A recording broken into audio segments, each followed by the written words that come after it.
Okay, so look at this leaf, guys. I don't know if you can tell. That's my hand. This is this leaf. It is gigantic. It's a Swiss chard. This is cauliflower. Oh my gosh, the gardens make me so happy. We have a ton of green onions, and they're actually when they get these thick stems that are like swollen, that's a sign they're ready to go to flower. So I'm going to be harvesting a bunch of these today. I'm going to cut them and let them regrow because, again, we're in a seed starting crisis at the moment. But everything's so beautiful. I do have some arugula I need to harvest. It's going to flower. And I want to eat this today. Really, really craving some hearty greens in my life. And this is going to do the trick.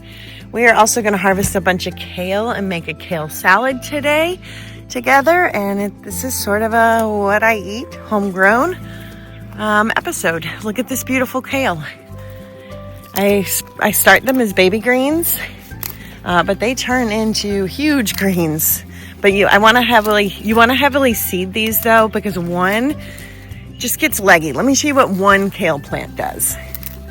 And actually, let's harvest these so we can make our salad. We're going to do a kale celery salad.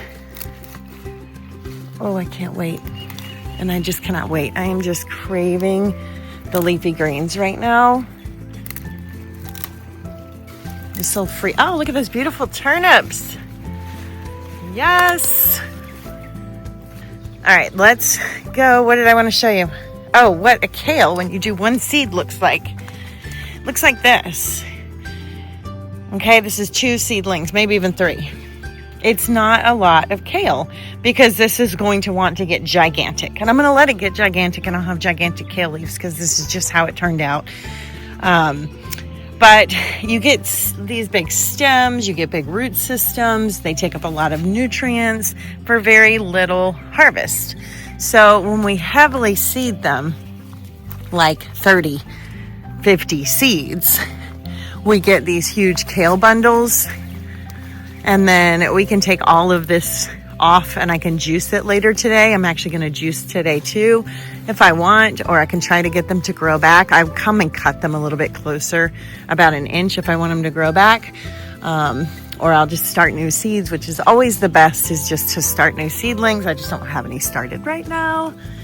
And I don't want to be without kale, although I do have kale that wildly grew in my permaculture, in one of my raised beds. Let's get some green onions for this salad. The celery for this recipe isn't from my towers. I don't have celery yet, but we will very, very soon. So actually, I'm going to come back out here with a knife to cut those because I want them to regrow. So you're going to leave about 1/4 inch of that onion. You can take a lot of it.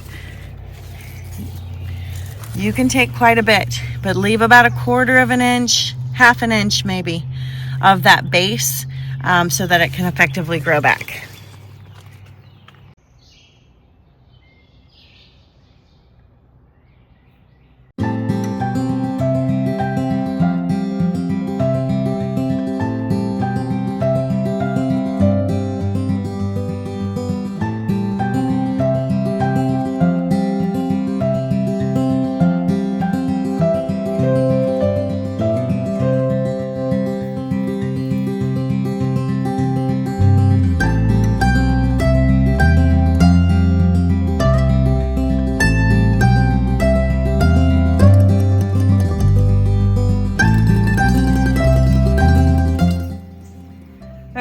Getting the mushrooms off the logs. They're definitely at their peak, and if we get too sunny after they get to they can get bigger than this, but what happens, you have to kind of follow their journey. They're getting a little waterlogged because we keep getting heavy rains, and then get too much water and then go bad.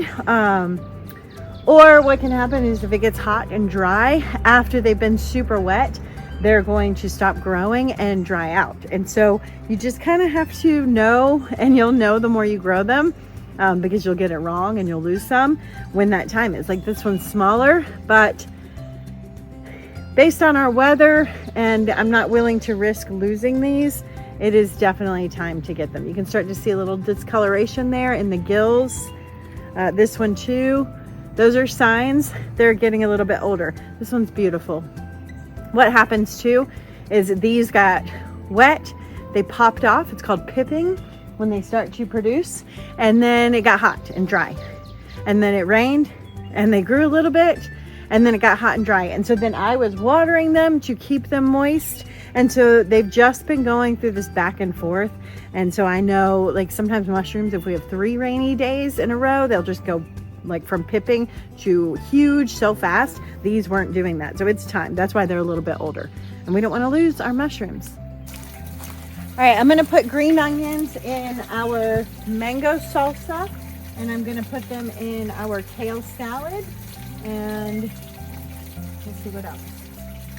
I'm going to cut these. I want them to regrow because I'm, again, kind of shy on starts because of the season of our garage. So I'm going for the big ones, the ones that are getting this poof. Those are the ones that want to go to flower. And look, I'm still getting so much of that onion, even though I'm leaving about a ½ inch. I'm just gonna cut.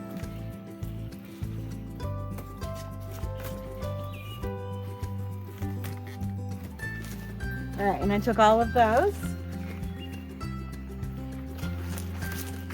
And I think this one.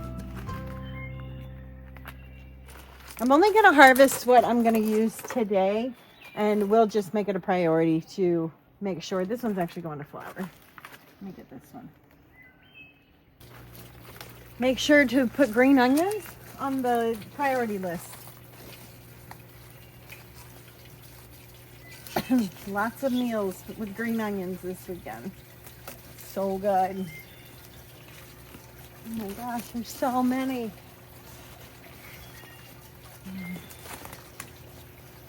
I'm gonna harvest all of these tomorrow or Sunday and let that be the next round of food. Just because that whole section needs to be cleared out. That's enough.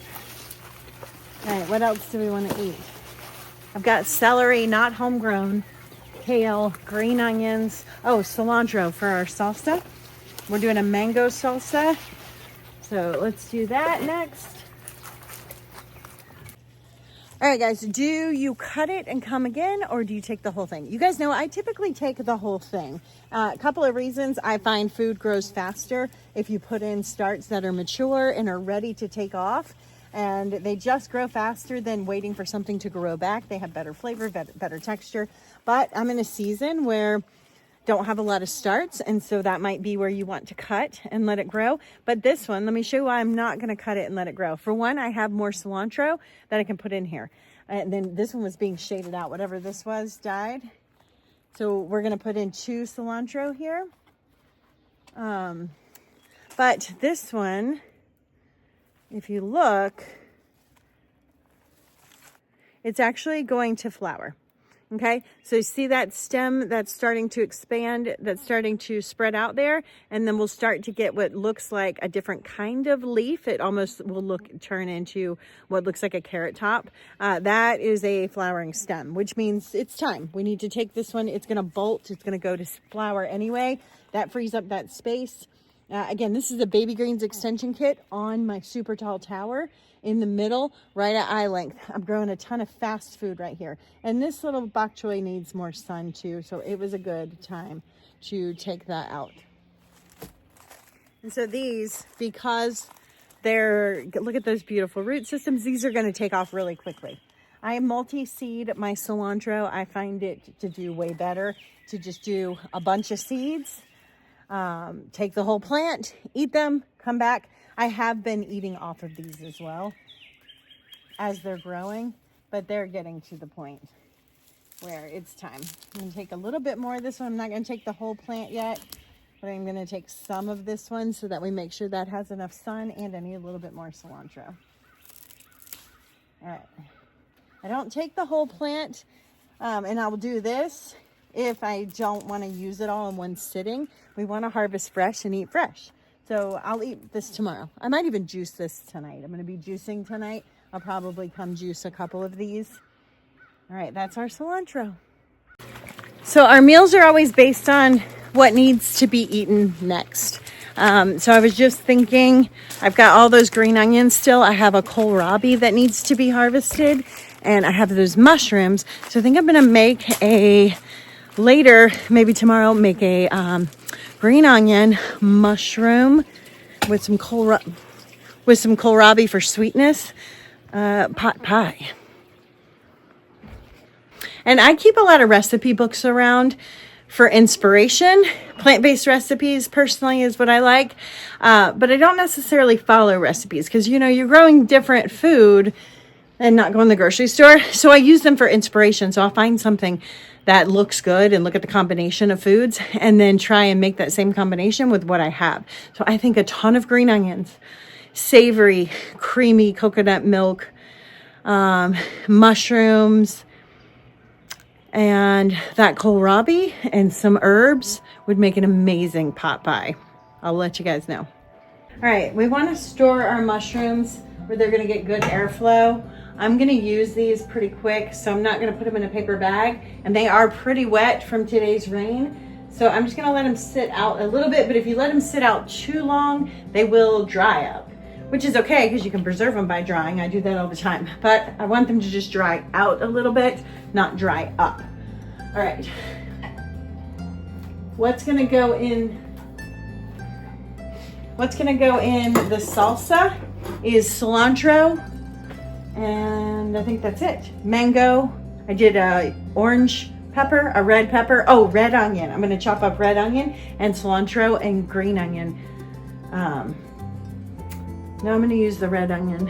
I'm gonna use red onion, and then we'll do green onions in our other salad. All right, so I leave the stems on my cilantro. I just don't have time. And why not? There's nutrition in there. So I just try to chop them up really small. I chose to do red onion in the salsa because it tastes better with red onion, but I am going to do, because I've harvested so many greens, I'm actually going to make a green onion pesto, and I might come home and make some homemade pasta with green onion pesto. I will post that and make a video if I get to that in my life, but I am going to make a green onion pesto for sure, even if I just put it in the freezer and store it up. And so that'll actually allow me to go harvest some more of those green onions because there is a ton. You guys only saw one section. There's a whole bunch more. So we've got that. All right, this is done. I'm just going to stir it up and add a little bit of lemon juice, and we will taste it.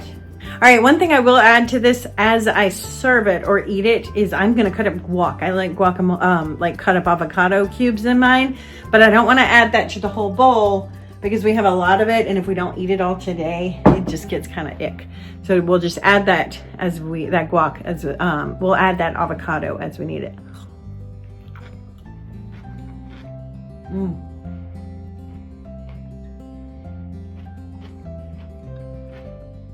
It's so good. I'm gonna do a dash of salt. I might actually need 1 or 2 more mango too. We'll see. Oh, it's so good. Okay. All right, let's see if that did the trick.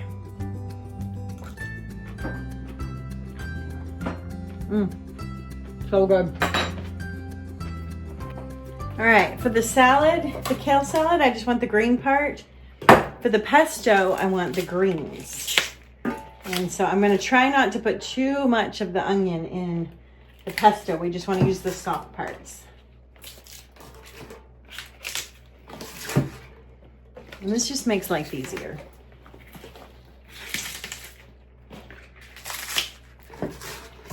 Versus having to chop all that green. Look at how huge this one is. It's so good.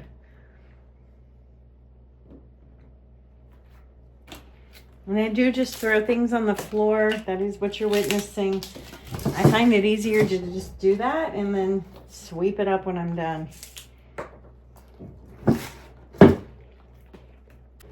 All right, these are excess.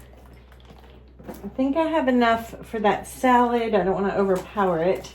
I'm going to use the sweet dressing and oxymel dressing to balance all these onions. So for these, I am just going to wrap them.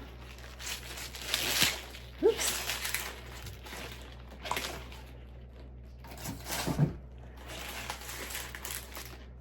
Kind of wrap them in on themselves and tie a little knot. And I'm just going to stick them on the counter, and I will use these later tonight. All right, now we're just going to chop these onions. So the dressing, it's an oxymel. Oxymels are, and I have a short on this. It's when you take honey and you do 50% honey, 50% apple cider vinegar, and then you take herbs. You can do dried herbs, or you can do dried herbs, or you can do fresh herbs that are kind of, you know, make sure you let them sit for a couple of hours to just get that like extreme moisture off. And then you let it sit for a few months and infuse. And then you get this beautiful herbal sweet vinegar that can be used in all sorts of things. You can use it just straight up as a medicinal, like a tincture, but I like to make a ton of it. I've had several jars going, and then we make dressings out of it. It's one of my main dressings. And so, ooh, burning. Like if I'm making a poke bowl, I will do the oxymel, equal parts oxymel to 2 parts oxymel to 1 part olive oil, like a good quality olive oil. You guys know, make sure you got a good one that you want it to solidify in the fridge. If it doesn't, it's not real. And then I add a little bit of amino acids, and that's just like a perfect poke bowl dressing. This one, I'm not going to add amino acids. We're just going to go with the sweet vinegar. So we'll add 2 parts oxymel to 1 part olive oil. And I think we're going to put some nuts in here. We're going to do cranberries in there. That's what I wanted to do. And I have some wild blueberries I want to get rid of. We're going to go ahead and eat those up. All right. Trying to chop these as small as possible. Some of them are kind of meaty, but I also don't want my eyes burning. So I'm gonna just let it be at that. All right, I just realized all my oxymels are pretty much gone. There's a little bit of liquid in there that was thyme. And it works really good with crystallized honey because the vinegar will break down those crystals. So I'm gonna break this apart. I'm gonna make a huge jug of it later and go find some herbs outside. But for now, I'm just mixing some honey and vinegar in the base here. And then I'll add what's left of this, and it just won't have herbs in it because I don't have any actual herb infused one. A little bit, not much. All right, so let's dump this in here. All right, and again, if you're doing this with just honey and apple cider vinegar and not an oxymel, it's the same thing. It's equal parts honey to vinegar, and then 2 parts of that to olive oil. So technically equal parts olive oil, honey, and vinegar. I like apple cider vinegar unless I'm doing like an Asian, and then I like rice wine vinegar. You can play with that. All right, we have some wild blueberries I want to get rid of. Some cranberries I want to use up. And then some pepins. So pumpkin seed, raw pumpkin seeds. Ooh, this looks so good.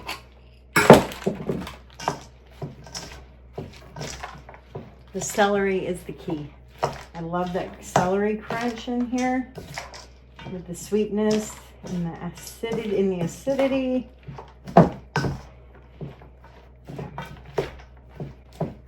Let's try it.